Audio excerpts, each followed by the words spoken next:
당신의 인생에 대한 사랑을 위해 얼마나 멀리 갈 것입니까? 칼 탄스에게 이것은 대답하기 매우 복잡한 질문입니다. 칼은 1827년 2월 8일 도시에서 태어난 독일인입니다. 그는 샀을 때부터 이상한 꿈을 꾸었다고 합니다. 그는 종종 안나 콘스탄티나 본 리돌프 백자 부인을 꿈꿨습니다. 태어나기 100여 년 전에 죽은 가족의 조상. 그리고 그녀는 다른 나라로 추방되기 전까지 한동안 폴란드 왕의 여주인이었습니다. 이것은 매우 흥미로운 점입니다. 결국 한 번도 독계적 없는 사람에 대해 왕가 너무 완벽하게 그녀는 그에게 검은 머리 여성의 얼굴을 보여주며 자신이 평생의 사랑이라고 말했습니다.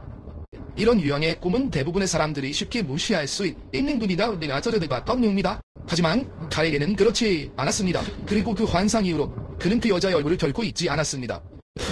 그리고 그는 그녀를 찾는데 몇 년을 보냈습니다.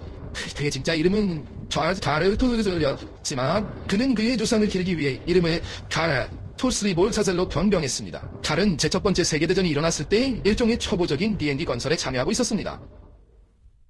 그것은 시작되었습니다. 그의 동료들은 그는 감옥으로 이송되었습니다. 그는 뉴사우스 웨일스에서 재판을 받았고 그곳에서 남은 전쟁 기간 동안 머물렀습니다. 석방되기 전 그는 탈출을 시도하기 위해 작은 바다 배를 만들려고 했습니다. 전쟁이 끝난 후 푸즐러는 석방되었지만 독일로 돌아갈 수는 없었습니다.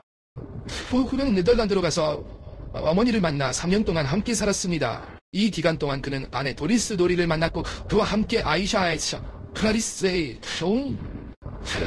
스토는 디프테리아로 불과 10세의 나이에 사망했습니다. 박테리아에 의해 발생하는 전염병이다. 결혼하여 2딸을 낳았음에도 불구하고 그는 쿠바로 갔다가 플로리다로 가서 그곳에서 인생을 시작하고 직업을 실천했습니다. 그의 가족은 나중에 우리가 아직 모르는 이유로 그를 따랐습니다. 그래서 다른 가족이 도착한 곳을 떠나 혼자 키웨스트로 이사했습니다. 그는 어디에서 병원의 방사선과 일을 시작했으며 여기서 모든 것이 매우 어려워지기 시작합니다. 매우 기괴한 마리아 헬레나라는 젊은 여성을 만났습니다. 폴바 112세의 후바의 무인입니다. 그 발은 그 소녀보다 2배나 나이가 많았음에도 불구하고 만인전이 여기서 타이었습니다. 그리고 그에 따르면 문제는 헬레나가 꿈에서 결핵에 걸렸다는 것입니다. 오늘날 결핵은 여전히 매우 심각한 질병이지만 칼이 헬레나를 만났을 당시에는 사실상 치료가 불가능했고 회복된 사람도 거의 없었습니다. 그녀는 생활이 쉽지 않았고 낙태로 인해 이미 남편과 헤어진 상태였습니다. 그의 가족 배경은 상당히 가난했습니다. 그리고 그녀와 그녀의 부모 모두 돈이 많지 않았고 치료비를 감당할 방법도 없었습니다. 그가 치료전에서 가혹한 다른 병원 치료 비용뿐만 아니라 스스로가 유다인인 대한 전문이 도저히 그리고 그는 의심할 여지 없이 정말 죄는 지능적이에요. 그는 의사가 아니었지만 헬레나와 그녀의 가족은 여전히 그것을 받아들였습니다. 그리고 아내를 구하려는 칼의 시도가 시작되었습니다. 치료법은 연고와 같은 전통적인 치료법부터 기괴하고 고통스러운 치료법까지 다양했습니다. 고통스러웠고 그녀를 구하려고 노력할수록 그의 집착은 점점 더 커졌습니다. 그는 심지어 그녀에게 마실 물약과 포도주까지 주었습니다. 죽도 지금 이 순간 매우 중요한 점을 강조하고 싶습니다. 그는 항상 의욕뿐만 아니라 돈의 존재와 극단적인 애정표 왜냐하면 그는 운명과 인생의 사랑에 대한 꿈을 많이 믿었기 때문입니다. 그는 항상 그녀와 로맨스를 하자고 정했지만 그녀는 항상 그것을 부인했습니다. 아내는 스톤 이상의 것을 원하지 않았습니다. 오답적인 사랑이 점점 더 악화되기 시작했고 질병이 그녀의 몸을 황폐화시켰습니다. 그는 의료 장비를 그녀의 집으로 가져와 전극을 배치한 다음 이 집은 결핵을 치료할 수 있다는 것이냐? 그는 정말 필사적으로 무엇이든 시도하고 있었습니다. 그는 미티어더이더니 산소 원자를 발견하고 생명을 구하세요. 치료법도 효과가 없었습니다. 질병과 싸우다가 1931년에 사망했습니다. 칼은 이에 대해 매우 슬퍼했고 장례식 비용을 지불하겠다고 제안했습니다. 그래도 가족은 다시 동의했습니다. 헬레나를 영묘에 묻히는 것은 크고 극도로 비용이 많이 드는 프로젝트였습니다. 그 기념하고 영원한 안식을 위한 진정한 궁전, 그만이 소유한 열쇠는 인근 지역 사회에 살았던 모든 사람이 나는 크롤이 매일 무덤을 방문한다는 것을 알고 있었습니다. 그는 밖에 앉아서 그녀와 조용히 이야기를 나누곤 했습니다. 마치 그녀가 아직 거기 있는 것처럼 항상 선물을 좀 샀어요. 그리고 그는 아마도 그가 없는 동안 엘리에게 전화를 걸기 위해서였을 것입니다. 그래서 그는 약 2년 동안 계속했습니다. 서희 지역 주민들은 칼의 행동에 변화가 있다는 것을 알아차리기 시작했습니다. 아내가 이미 떠났음에도 불구하고 그는 향수와 연고를 구입하는 모습이 목격되었습니다.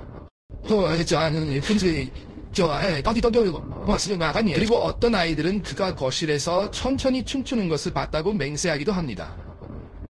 실물 크기의 마네킹을 가지고 말이죠. 다른 헬레나가 자신과 결혼하기로 동의했다고 말했습니다. 그러나 그녀는 이미 오래전에 세상을 떠났습니다. 여자 사람들은 그의 이야기를 조금 의심하기 시작했습니다.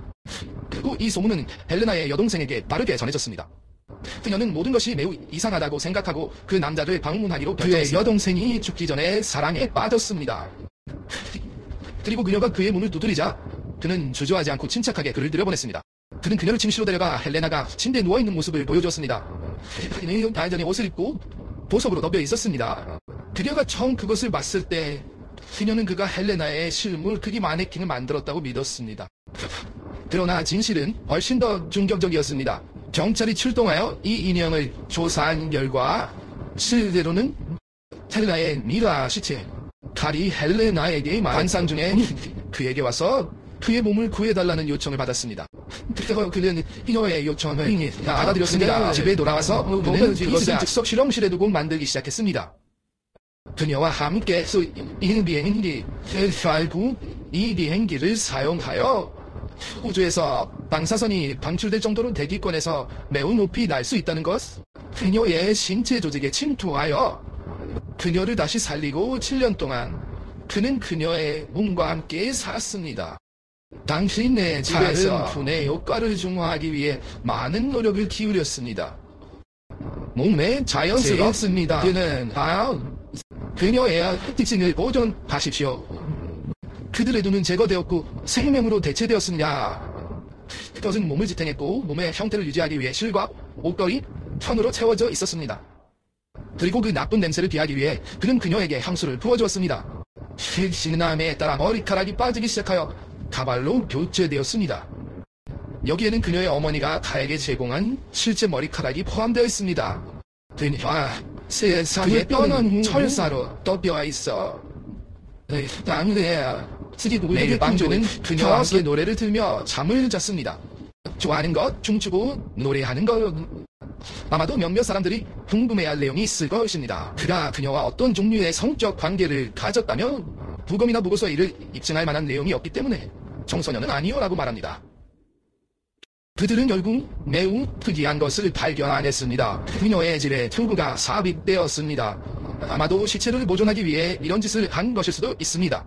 그대로 놔두지만 다른 목적을 생각해내기가 매우 어렵습니다. 그래서 제 생각에는 그도 괴사성액증을 저질렀다고 봅니다.